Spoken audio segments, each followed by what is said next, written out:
Olá, meus amigos e amigas, meus irmãos e irmãs de Ideal Espírita, muitíssimo obrigado pela sua companhia aqui na nossa página Estação da Luz Espírita. A nossa página não tem fins lucrativos, o objetivo é a divulgação da doutrina espírita.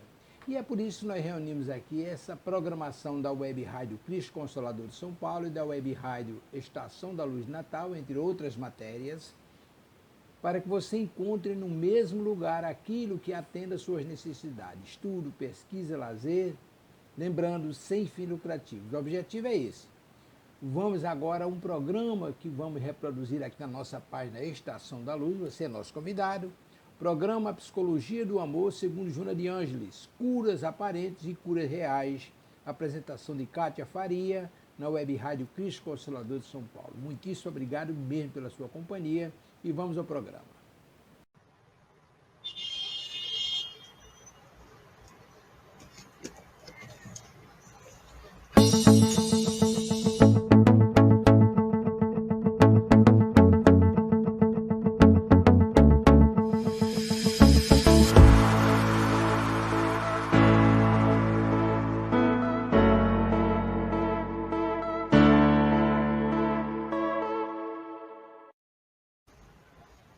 Olá, boa noite, amigas, amigos, a todos aqueles que verão a live.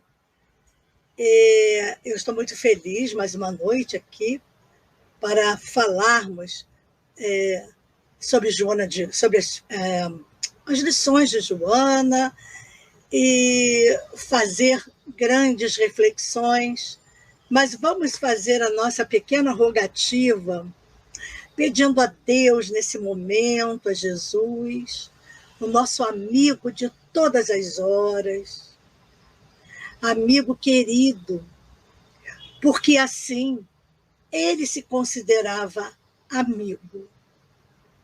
E a esse amigo nós pedimos uma noite de bênçãos, uma noite fraterna, uma noite em que podemos passar a mensagem da nossa querida irmã, amiga Joana de Ângeles. Abençoa-nos, Jesus querido. Fica conosco, agora e sempre. Graças a Deus. Bom, gente, Dídima, boa noite, Luzia. Lúcia, boa noite. Amiguinhas vão chegando e a gente vai começar agora as nossas reflexões. Do livro Libertação do Sofrimento, vamos falar, oi, querida Ritinha, vamos falar de curas aparentes e curas reais. Eu, quando estava estudando essa página, eu fiquei assim, muito emocionada, inclusive, porque Joana aqui, ela vai falar de algumas histórias sobre as curas aparentes e as curas reais. E é muito importante, principalmente no momento de hoje, que nós estamos vivendo, depois da pandemia, nós percebemos muitas pessoas sofrendo de ansiedade, síndrome do pânico, comportamento evitativo, quer dizer, não saem de casa, fazem tudo para não sair, comportamentos de medo de aglomerações, e assim, depressão, principalmente as pessoas que perderam parentes queridos, amigos, então ficaram muito suscetíveis depois da pandemia. Que a pandemia a gente sabe que não acabou. O vírus está aí, e a gente sabe também, pelo que a gente lê nas pesquisas, que nós temos que estar vibrando, não é? Acima do nível do vírus. Então, a gente sabe que sempre todas as doenças dependem muito de nós também. A Joana de Ângeles, ela fala que a problemática da cura no que se refere às diversas enfermidades, sempre merece reflexões que vão nos conduzir ao bom direcionamento da saúde. E é interessante porque quando a doença se instala no organismo, é sempre uma advertência. Muita gente não sabe disso, que as doenças são advertências de que algo não se encontra bem. Seja no que se refere ao equilíbrio físico, emocional ou psíquico, merecendo de nós cuidados que podem ser tomados de forma que a saúde seja reconquistada. Mas eu vou fazer um parágrafo aqui, quando ela fala no que se refere ao equilíbrio físico, emocional e psíquico, a gente vai falar agora do que são esses desequilíbrios. Quando ela fala do desequilíbrio psíquico, ela está falando da alma, do espírito, dos fenômenos emocionais, espirituais e psicológicos. Quando ela fala do emocional, do desequilíbrio emocional, está se referindo à sobrecarga.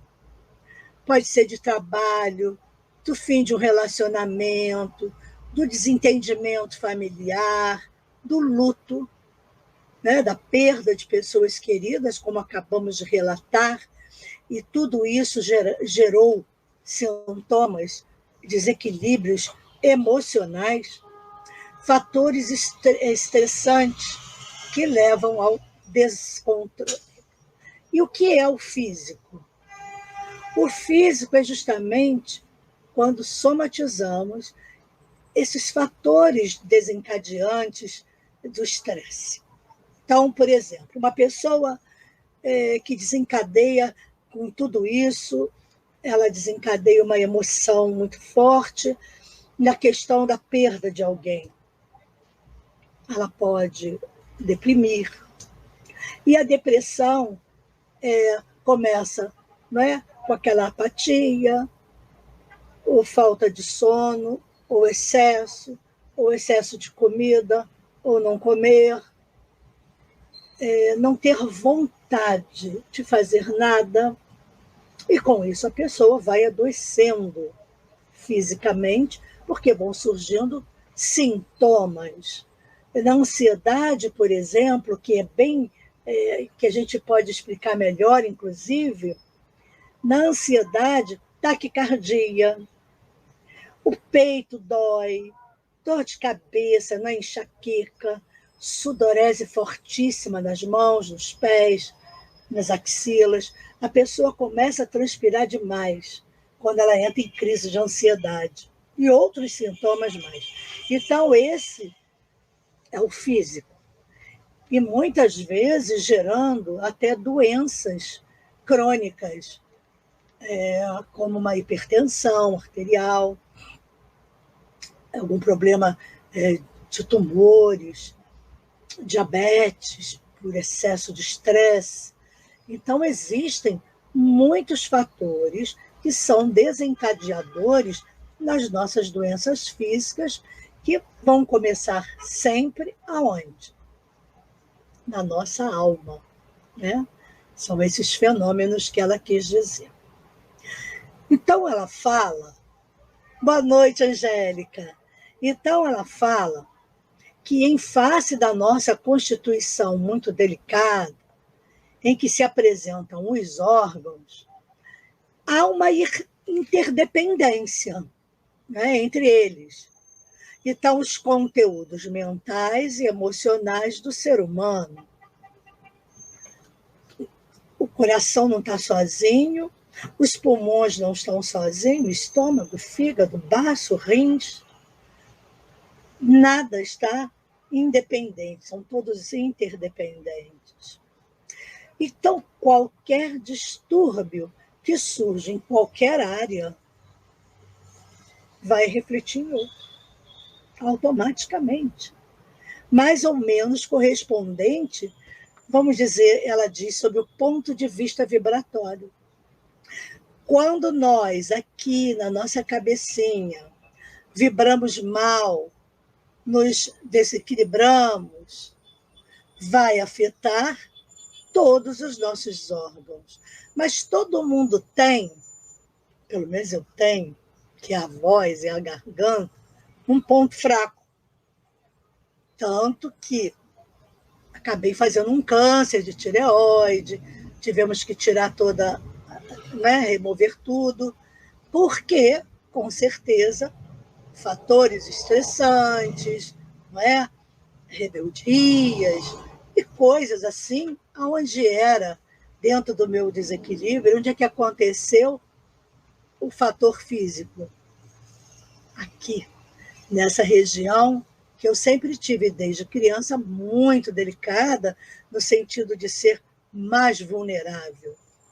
Então, ela diz que na raiz profunda das enfermidades está uma necessidade de recomposição moral do espírito, que aguarda o refazimento emocional, o reajustamento interior e a renovação de conduta. Isso é muito interessante, porque a Joana está falando de algo que existe no campo da medicina, quando das visualizações terapêuticas, o Dr. Simonton, nos Estados Unidos, é um radiologista, médico, né, radiologista, ele, através das imagens de tumores e com o trabalho das visualizações terapêuticas, quando ele via a remissão de tumores, não tem nada a ver com religião nenhuma, é ciência. Boa noite, Kleber, seja bem-vindo. Então, quando ele começou a fazer essa pesquisa, algum paciente, ele ensinava a visualização, como fazer com que o tumor redimisse, porque todo tumor precisa de um tamanho específico para cirurgia. Eu cheguei a fazer um estágio no Mário Kruff. Antigamente, ele era um hospital só para câncer, mas hoje parece que não mais. Então, eu, assim, estando com alguns médicos, não é? Porque a gente trabalhava ali nos ambulatórios e nas enfermarias, o médico, às vezes, explicando para o cliente, para o paciente, dizendo que precisa fazer antes até uma químio, fazer um tratamento para a remissão do tumor, que ele ficasse de um tamanho operável. O Simonton fazia isso com as visualizações. E ele ensina visualizações maravilhosas. E ele ia vendo, através das imagens, os tumores sendo redimidos. E muitas vezes, totalmente. E aí, quando se dava a alta para o paciente, e tinham que voltar, né, de quando em quando para as revisões. Ele percebia, e as pessoas também relatavam, da sua mudança de conduta. Elas ficavam tão felizes de terem tido essa segunda chance, que havia um reajustamento interior, uma renovação de conduta e um refazimento emocional. É a prova científica que o que a Joana está dizendo é verdade. Seja o desgaste das peças que constituem os órgãos vitais ou os tormentos do estresse, gerando aflições, os procedimentos terapêuticos devem estruturar-se em requisitos de harmonia do conjunto e não somente na especificidade do problema em pauta. Tem que dar uma molhadinha aqui. Então, veja bem, pode ser por desgaste, né, a doença, ou os tormentos do estresse gerando aflições que vão gerar esses desequilíbrios que ela disse logo no início, do desequilíbrio físico, emocional e psíquico. Então, ela fala que é compreensível que o paciente recorra aos mecanismos propiciatórios da cura. É claro, maravilhoso quando podemos nos curar, a fim de nos liberarmos desse fenômeno desagradável da dor, da ansiedade, da insatisfação ou outros de qualquer natureza diversa. Então, desde o dedinho do pé até o fiozinho do cabelo da cabeça, tudo está conectado, tudo está interligado. Mas ela diz que merece que seja considerado a cura do ponto de vista espiritual. Aí é que a gente vai entrar na coisa boa. E não apenas dos processos fisiológicos. Porque há uma diferença. Às vezes, a gente não se cura fisicamente, não é? O diabético muitas vezes tem que tomar insulina, o hipertenso tem que continuar tomando seu remédio. Mas e a renovação íntima? E a mudança de comportamento? Então, ela diz que a recuperação da saúde nem sempre, veja bem, constitui uma bênção conseguida em razão da maneira como será aproveitada na sucessão dos dias. Engraçado que eu trabalhei muitos anos, a minha família toda, no Tupiara. Todo mundo conhece o Tupiara, do seu trabalho maravilhoso das cirurgias espirituais, todo esse setor comandado pelo nosso querido e nobre doutor Bezerra de Menezes.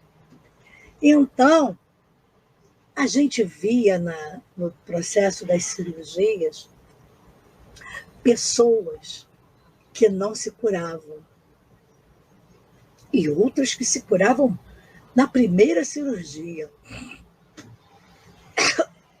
Depois de anos estudando doutrina, eu fui entender isso. A gente só falava assim, merecimento. Mas eu ainda não tinha, eu tinha 14 anos e 15 anos quando eu trabalhei lá. Na época, podia trabalhar menor de idade, não havia proibição.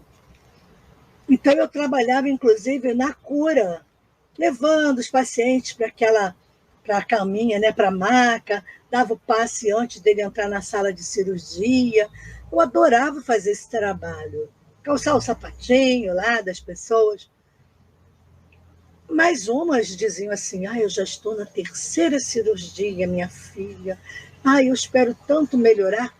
Eu lamento que com essa idade, eu ainda não tinha maturidade, não estudava ainda as obras básicas, eu adorava ir para lá, não é? Dar passe, mas não era aquela coisa, aquele compromisso que a gente tem hoje com a doutrina espírita, porque, infelizmente, lá é assim, não havia os estudos doutrinários, havia o estudo do desenvolvimento da mediunidade, mas era mais prático, não tinha assim um estudo, que foi uma pena, porque imagine, se hoje, depois de burra velha, com um pouquinho de conhecimento que a gente vai adquirindo, quando a pessoa me dissesse, né, minha filha, já é a terceira ou quarta, sei lá qual cirurgia que eu estou fazendo, eu tenho tanta fé, eu preciso tanto ficar boa. Eu poderia dar uma de atendente fraterna, falar com a pessoa, dizer, minha irmã, como é que tem sido isso, não é? porque você está tendo essa dificuldade de se recuperar, e poderia tocar, né, no assunto sobre modo de vida, alguma coisa que pudesse ajudar. Então, hoje eu vejo que falta isso, porque as pessoas às vezes comentavam assim brevemente: já é a minha terceira cirurgia, já é a minha segunda cirurgia. Ou então, puxa, a primeira vez que eu venho aqui. Tinha de tudo um pouco. Então, hoje, vendo que a Joana fala disso, que a recuperação da saúde nem sempre constitui uma bênção conseguida em razão da maneira como é que a gente vai aproveitar isso, a gente sabe que os abusos a que muitas criaturas se entregam respondem pelos problemas que surgem no corpo ou na emoção. Olha aí a confirmação do médico lá americano. Não havendo uma real mudança de hábitos, uma transformação de conduta para melhor, certamente outros problemas surgirão ameaçadores e de consequências imprevisíveis. Poxa, mas eu fiz cirurgia lá no Tupiara, eu fui para o Frei Luiz, eu faço um tratamento há anos e a pessoa não melhora? Tem alguma coisa aí. Então é comum um raciocínio algo esdrúxulo, como diz Joana, por parte de grande número de pessoas que se recuperam de enfermidades graves, quando consideram a necessidade de desfrutar da vida com sofreguidão, compensando o tempo perdido com a doença. Eu fiquei doente muito tempo, agora, que eu me recuperei, agora eu quero gozar a vida, eu quero aproveitar o tempo perdido. O tempo da doença, que deve ser o tempo de reflexão, não é daquela conversa interna do porquê isso, e o que eu preciso fazer para melhorar, para sair daquela dor. Não, é um alívio ficar curada para eu cair na gandaia, para eu me esbaldar. Não quer dizer, e de jeito nenhum, porque a pessoa é espírita ou ficou boa de alguma doença, que ela não possa ir a uma festa, se divertir, ter algum prazer. Não se trata disso. Mas está dizendo aqui a Joana que a pessoa vai desfrutar da vida com sofreguidão, com aquela coisa, eu vou para as baladas, eu não paro mais em casa porque eu preciso me divertir. Ela chama isso de raciocínio infantil, que leva a comportamentos extravagantes que implicarão em outras formas de doenças ou recidivas ainda mais graves. Então, quando a pessoa ia lá fazer de novo cirurgia espiritual, não é porque ela havia melhorado, é porque ela havia piorado. Ou não fez aquilo que deveria fazer, os curativos, fazer com fé, não é?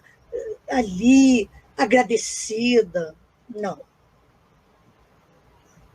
A Joana diz que a cura real somente pode ser considerada quando o indivíduo retira proveitos demorados da experiência vivida, formulando programas de saúde que constituam impedimento à instalação de novos desajustes. Então, é isso mesmo, Angélica, são os excessos. Então, veja bem, se eu melhoro, né, se eu me curo realmente, eu preciso retirar proveito disso no sentido de experiência vivida, da dor, dos dias que tive que interromper um trabalho, ou a escola, né? Quem estudante, aí perde o ano, porque podemos ter recidivas muito sérias, como ela diz, mais graves ainda.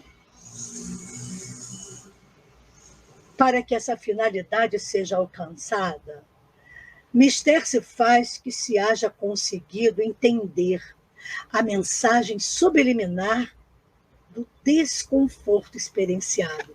Qual é a mensagem? Significando a fragilidade do corpo e a indestrutibilidade do espírito, a vacuidade de muitos prazeres e o valor de outras conquistas que proporcionam bem-estar e alegria de viver.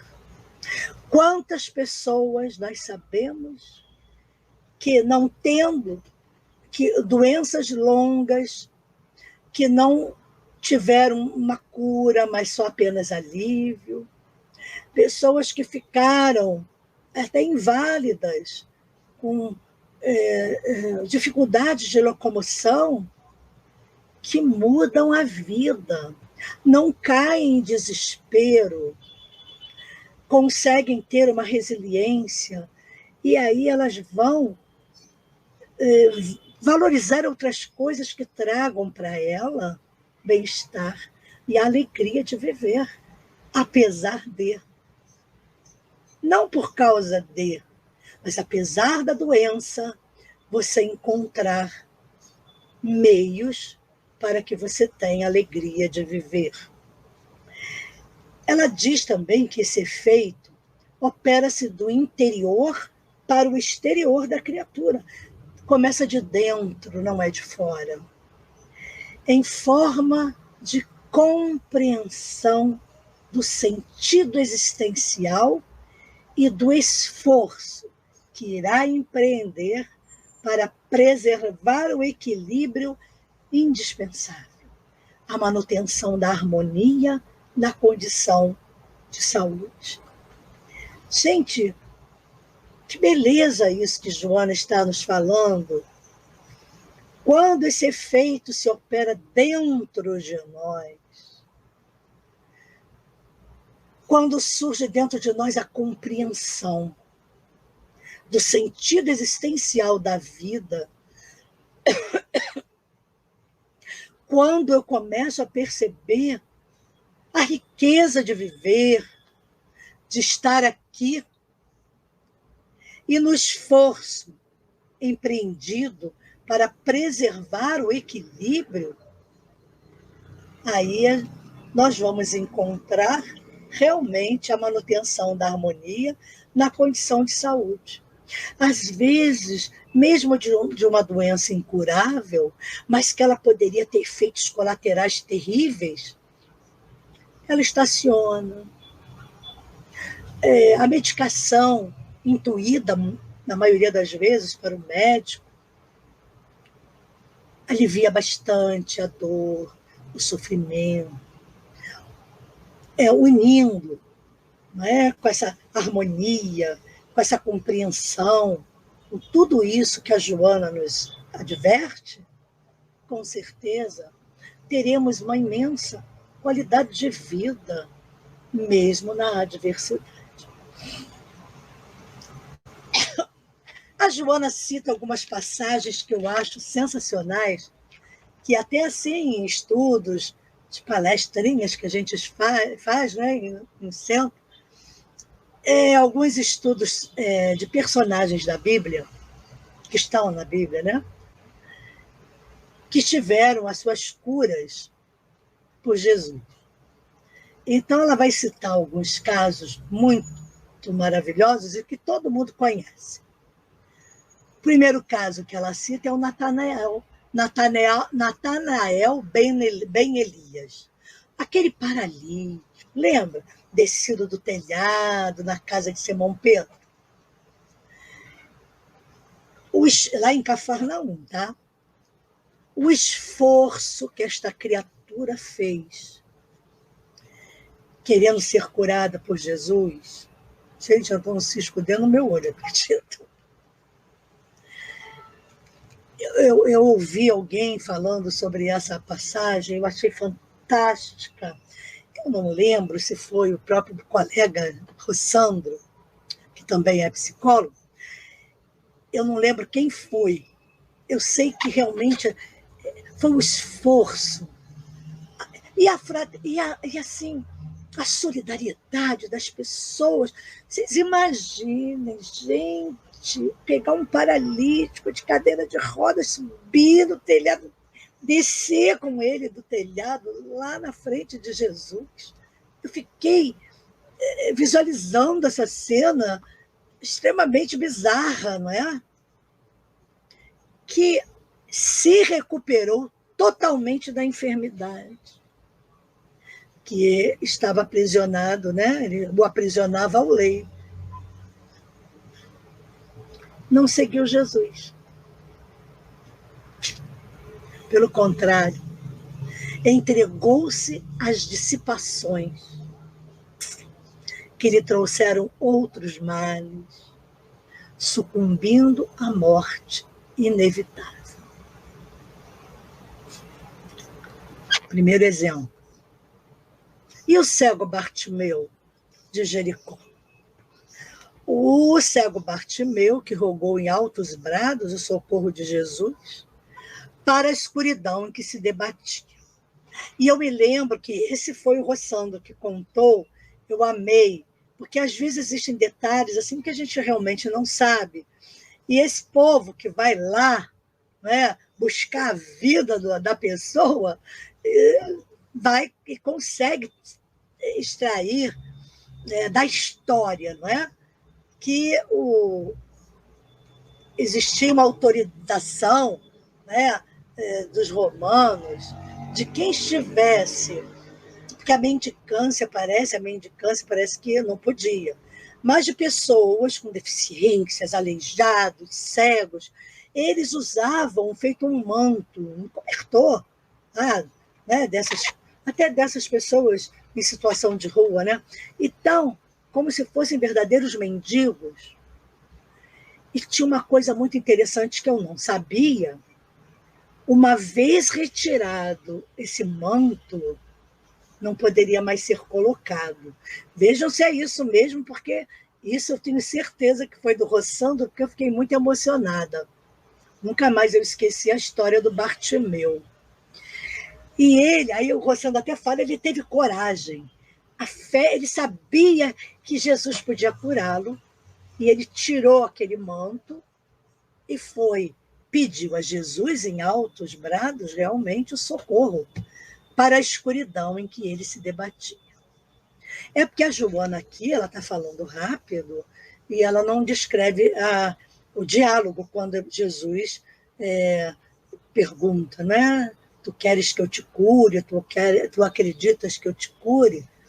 É isso, Angélica? Então tá. Então, o que aconteceu?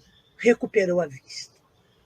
Deixou-se arrebatar pelo júbilo, mas não acompanhou o mestre. Seguindo adiante, na busca das atividades normais, até o momento em que a morte o arrebatou. De novo, não seguiu Jesus. Dos 10 leprosos que tiveram as feridas cicatrizadas, somente um retornou para agradecer ao divino médium. Mais sensível do que os ingratos, que se foram com sofreguidão. Apesar disso, esse que veio não ficou. E logo após expressar reconhecimento, também se foi na busca dos prazeres, sucumbindo, tempos depois, ao fenômeno biológico da morte. E a mulher hemorroísa? Todo mundo conhece essa história lindíssima. Tirou o manto antes de ter sido curado. Exatamente, ele acreditava nisso.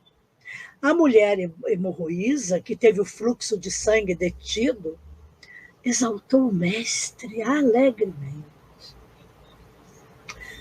mas retornou às suas origens, desaparecendo no tempo e sendo consumido igualmente pela morte. E o endemoniado gadareno, que recuperou a lucidez mental sob o comando de Jesus, que o libertou da legião de espíritos infelizes, lembram disso? Não é? Quem sois? Me chamo legião, não é esse? Terrível, né?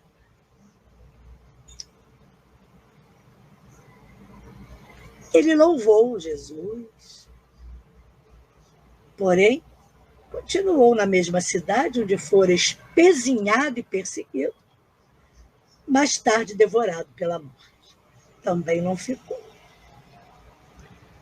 O cego de nascimento, que teve abertos os olhos para a claridade do dia, enfrentou a fúria dos sacerdotes, confirmando o prodígio realizado por Jesus. A gente lembra dessa passagem que Jesus, eu acho que é essa, da saliva com a lama, que ele faz uma lama, e diz, mas só que aqui, se eu não me engano, Jesus disse para que ele fosse falar, né, com os sacerdotes. E ali mesmo, desfrutando das comodidades, sem que se houvesse animado a seguir o Messias, não evitando desgaste, outras doenças e a morte. Paulo César, querido amigo, meu queridão, que honra você vir me visitar hoje. Que bom, querido. Você que conhece aí as passagens, vai fazendo complemento. Kleber e Angélica estão todos afiados. Está todo mundo gabaritando, hein? Está ótimo. E o jovem epilético? Portador de obsessão lamentável. E a pedido de seu pai, recebeu a bênção de saúde com a expulsão do espírito imundo que o atenazava, mas nem ele e nem seu pai acompanharam Jesus. Após tão significativo favor recebido, avançando no tempo, até que a morte implacável os alcançou. Fazer um parêntese. Quantos também se curaram e se curam nas cirurgias espirituais? Quantos se curam na casa espírita de obsessões terríveis? Não voltam mais e não se apresentam nem como voluntário, quando as casas necessitam tanto de alguém para ajudar. Não se fica sabendo nem notícias dessa pessoa que ficou curada. E a gente vai chorar por isso? Jesus foi o mais desprezado de todas as curas que fez. Vejam bem, foram inúmeros aqueles que receberam do amigo em comum as bênçãos da saúde, da paz, da alegria de viver. Todavia, nenhum deles o seguiu, sendo, por fim, libertados pela morte, que a todos alcança. A Joana afirma que a saúde real é aquela que nada interrompe, que não se consome em situação alguma. Acompanha o indivíduo além das sombras da morte, desperta, onde desperta em claridade mortal. Maria de Madalena, quem pôde, né, participou das lives da nossa trilogia de Maria de Magdala, vai lembrar bem dessa passagem. É isso aí, Angélica. E nem dizem que ficaram curados nas casas espíritas, a maioria vai embora, não dá nem tchau. E o pior de tudo é quando voltam. com cara de cachorro que derrubou o vaso. Quantas vezes eu esbarrei em pessoas que me cumprimentam assim, oi, Kátia, oi, fulana, quanto tempo, que bom você aqui. A cara é assim, ó. Pois é. Sabe o que foi? Aí invento uma desculpa. Não sei quem morreu, ou não sei quem estava doente, ou não sei o que lá. Pessoas que eram do estudo de Joana, quantas vezes eu esbarrei na sessão de desobsessão de uma outra casa, e eu dizia, nossa, que bom você aqui, você sumiu do estudo. Porque dizia que se encontrou, que o estudo foi tudo para ela. Pois é, eu não sei, mas é porque aí desfia um rosário.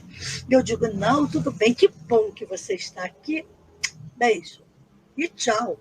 Fico ali perguntando o que foi, porque para não humilhar a pessoa, eu sei que ela foi embora porque ela já estava se sentindo melhor. Veja bem, principalmente o obsidiado é muito engraçado. Ele acha que depois do tratamento que afastou tal espírito, ele está livre para de novo cair na gandaia, usufruir de tudo que ele quer. Ele pensa que não virão outros, que a gente até não vai atrair outras pessoas. Aí ele volta para casa. Aí fica aquele cara viciado em desobsessão. Termina uma, ele sai. Aí se sente melhor, não volta mais. Daqui a um tempo ele volta outra vez, porque nada feito, e fica pulando de galho em galho. Ah, aquela casa era muito fraca. Eu vou para uma casa mais forte. Ah, centro de mesa é fraco. Eu tenho agora que ir para um centro forte. Sem mesa, naturalmente, porque com a mesa só dando na cabeça. Porque a pessoa não tem ideia de que ela precisa mudar. Não é a casa que é fraca. Somos nós que somos fracos, porque Jesus dizia que nós éramos mais frágeis do que maus. Pois é, pior é isso, Angélica. Não volta e nem muda de comportamento. Depois não quer. Não, mas aí vai para outra casa, minha filha. Aí a pessoa sai correndo.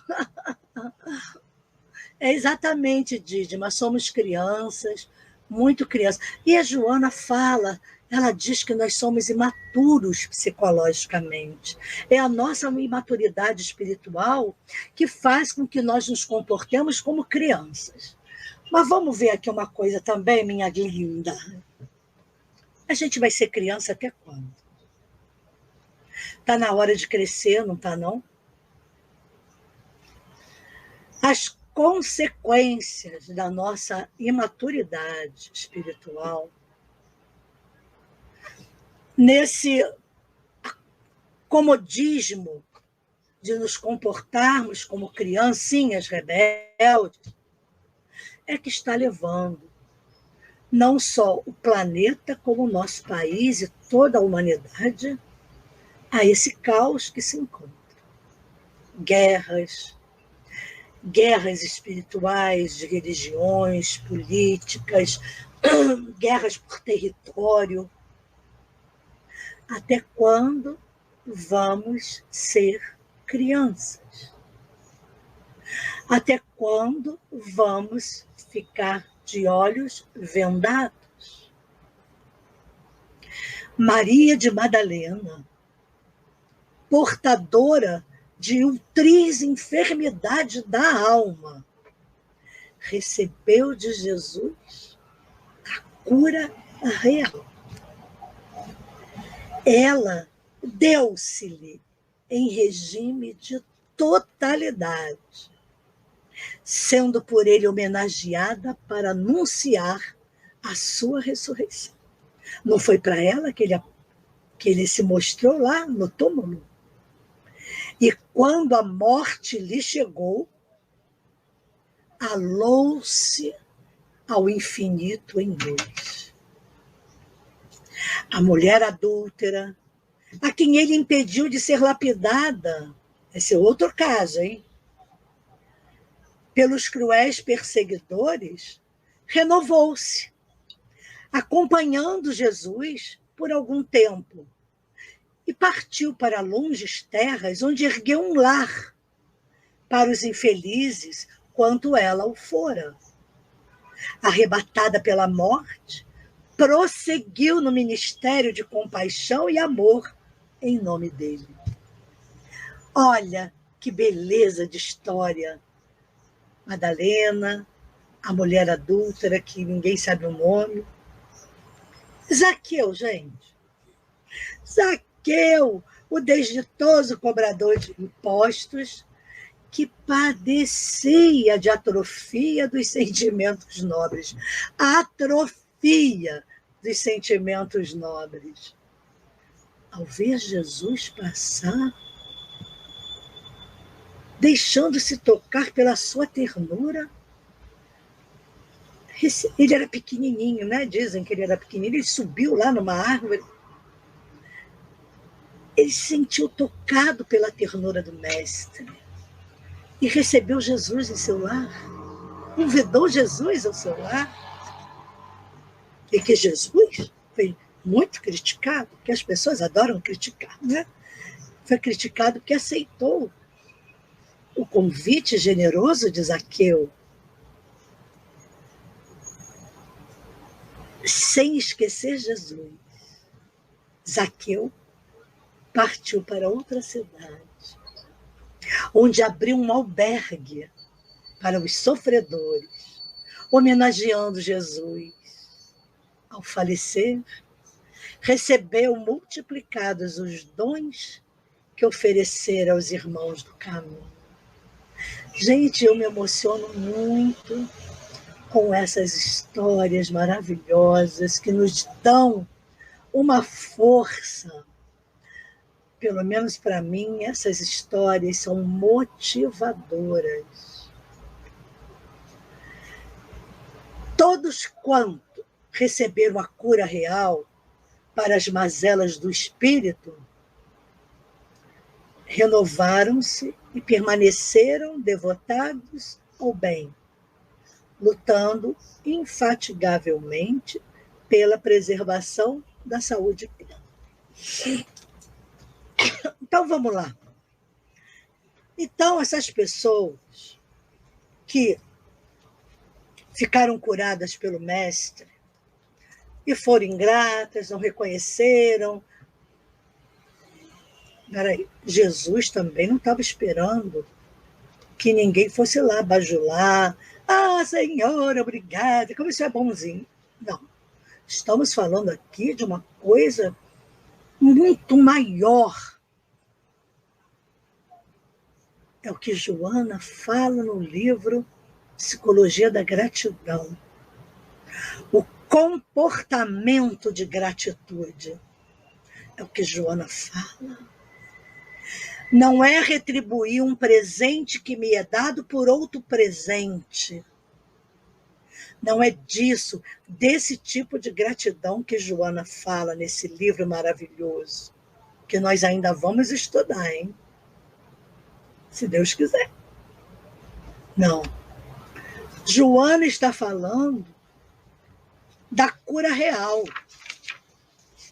Veja bem, o título é Curas Aparentes e Curas Reais. Aparente daqueles que voltaram a adoecer, que morreram de doenças muitas vezes tenebrosas, tiveram um fim, sabe-se lá qual. Joana está falando das curas reais, das curas que ela está propondo, da mudança de comportamento, da renovação interior.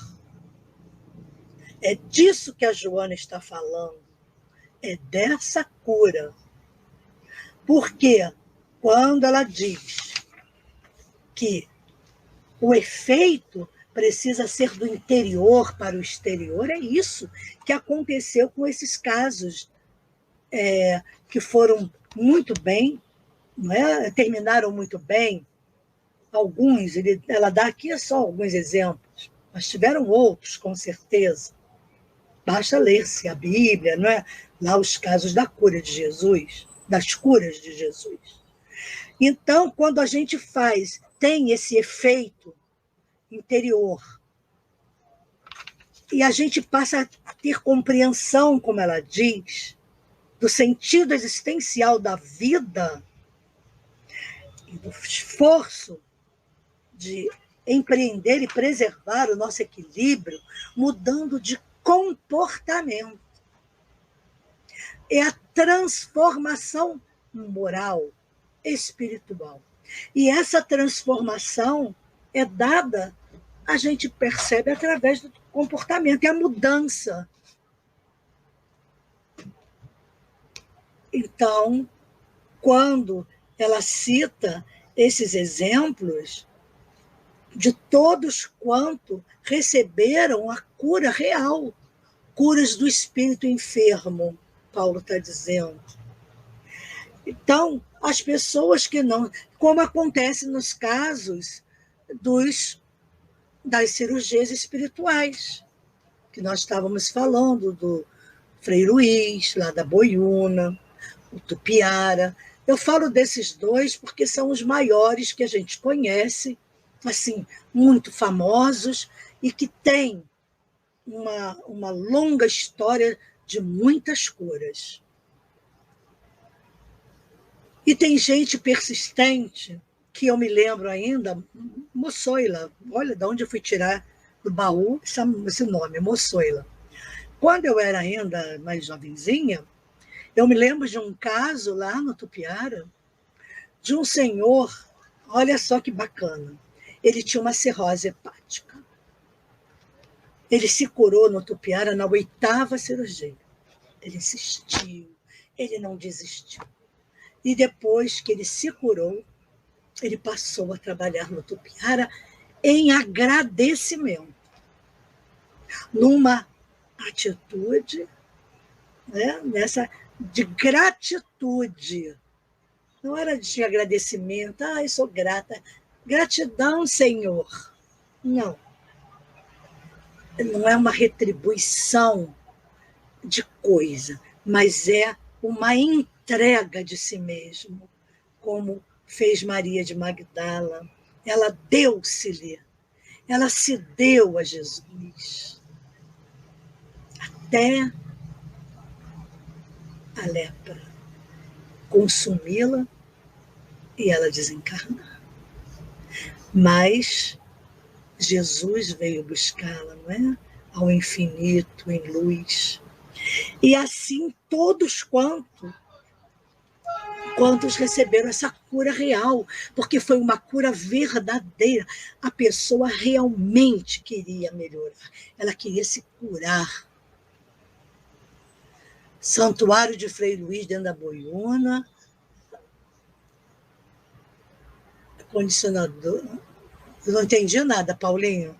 Só tá comido aí a metade da sua fala. Mas então, a Joana, sempre que ela termina, eu mesmo assim eu não entendi o que você quis dizer. Salar sem luz? Não entendi. A Joana de Ângeles, toda vez que ela termina uma lição para que a gente possa refletir, quem já conhece Joana sabe, ela sala sem luz, temperatura 17 graus. É isso que você está dizendo? Não entendi isso, mas tudo bem.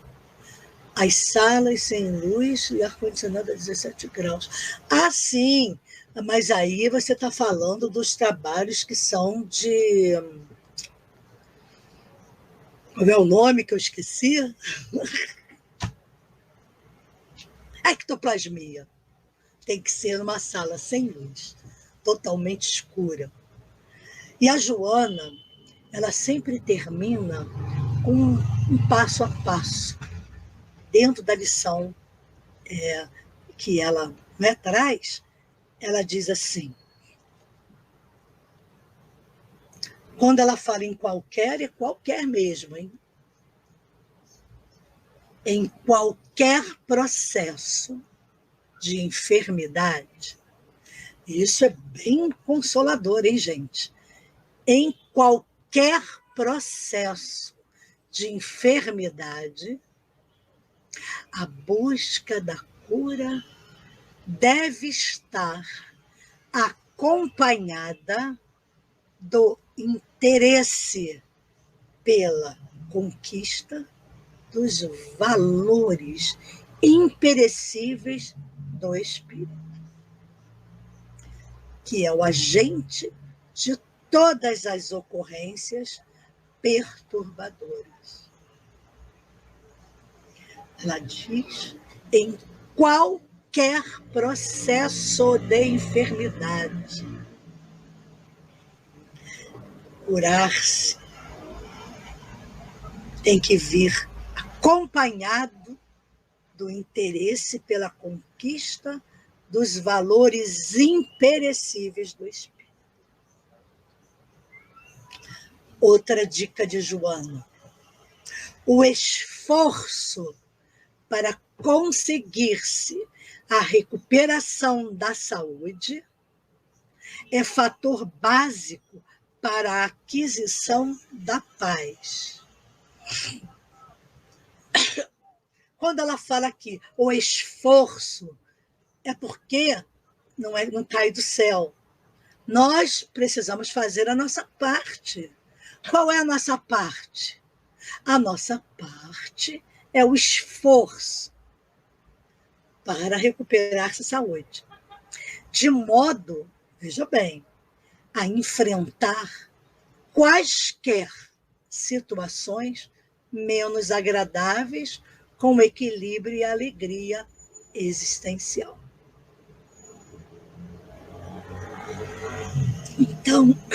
Então ela fala que é impossível, gente, impossível, uma existência humana sem as ocorrências que lhe dizem respeito.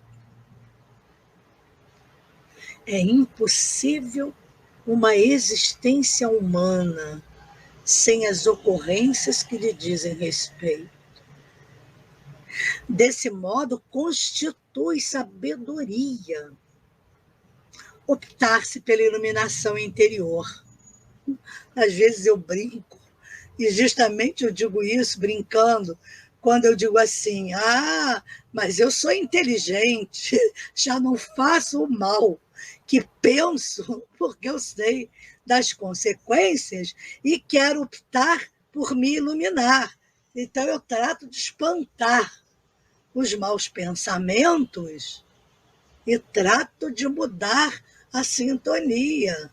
Por quê? A gente tem que usar a sabedoria que a Joana está dizendo aqui, não é? A fim de entender todos os acontecimentos e vivenciá-los de modo útil para o crescimento espiritual. Então, eu volto a dizer que no momento que a gente fica revoltado com tudo que está acontecendo, precisamos o quê? Entender todos esses acontecimentos e vivenciá-los de modo útil, que por mais pareçam injustos, cruéis, mas precisamos vivenciá-los de modo útil para o nosso crescimento espiritual. Ao desencarnarmos, vivenciando essa transformação, com certeza, ao desencarnarmos, acredito nisso piamente, que vamos receber tudo aquilo multiplicado até, como ela diz aqui, dos dons que oferecermos, das mãos que estendermos, do bem que fizermos e do entendimento da existência da vida. Compreender o sentido que tem para nós a vida. E a Joana, no último parágrafo, Ela diz o seguinte: assim, doença e saúde são duas constantes durante a existência física. Isso, minha amiga, não é por acaso, não. Neste tempo, neste planeta. Penso que se nós conseguirmos essa vitória, amiga, num ato de resistência, nós conseguiremos vencer tranquilamente tudo isso. Porque nós viveremos sempre essa dualidade, doença, saúde, exigindo de nós cuidados específicos a fim de concederem os tesouros da evolução de que todos nós necessitamos. Porque não faço o bem que eu quero, mas o mal que não quero, esse faço. Paulo, Romanos 7, 19 e 20. Paulo, obrigada. Não podia ter encerrado com chave de ouro, Paulinho, querido. Ele sempre ali traz para a gente um conforto muito grande, porque eu não consigo decorar essas frases e falo só os pedaços. Mas é isso. Por que não faço, Deus? O bem que eu quero, mas o mal que eu não quero, esse faço. Então, vamos procurar, dentro dessa reflexão maravilhosa de Joana de Ângeles, nos atentarmos por esse momento que estamos passando, com a certeza do recado de Maria Santíssima a Chico Xavier por Emmanuel. Isso passa. Tudo passa, gente. E os espíritos de luz, eles dão recados assim, curto. Isso passa. Vamos fazer como Chico, colocar uma tabuletinha na nossa cabeceira e colocar lá, né? Isso também vai passar. Paulo sempre gabaritando, é lindo mesmo. Todos vocês são maravilhosos, honrada de ter sempre esses amigos queridos e amigas queridas, que possamos levar para a nossa reflexão de hoje que cura queremos nós, a real ou a aparente. Bom final de semana e que Deus abençoe a cada um de nós. Fiquem com Deus.